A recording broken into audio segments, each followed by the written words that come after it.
అరబీలో తాల్ అంటే తెలుగులో రావడం, రో అంటే వెళ్ళడం, బర్ర అంటే బయట, దాఖలంటే లోపట, గిత్తి అంటే పడేయు, ఎంసిక్ అంటే పట్టుకో, కీస్ అంటే కవరు, ఇస్బాల్ అంటే చెత్తకుండి, పూత అంటే గుడ్డ, మలాబిస్ అంటే బట్టలు, బారిత్ అంటే చల్లగా, హార్ అంటే వేడిగా,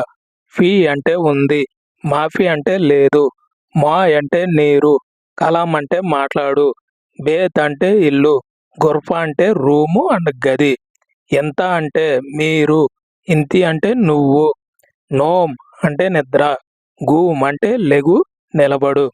గసీల్ అంటే కడగడం, సొవ్వి అంటే చేయడం, సూప్ అంటే చూడు, మాఫీ సూప్ అంటే చూడలేదు, కలాస్ అంటే అయిపోయిందా అయిపోయింది అని అర్థం, షీల్ అంటే తీయు, ఎగేద్ అంటే కూర్చో, జీబ్ అంటే తీసుకునిరా, సును అంటే ఏమిటి, శుక్రాన్ అంటే ధన్యవాదములు థ్యాంక్ యూ అని అర్థం, సుర అంటే తొందరగా, సోయ్ సోయ్ అంటే నెమ్మదిగా, సక్కర్ అంటే ముయ్యడం, ఎఫ్తా అంటే తెరవడం,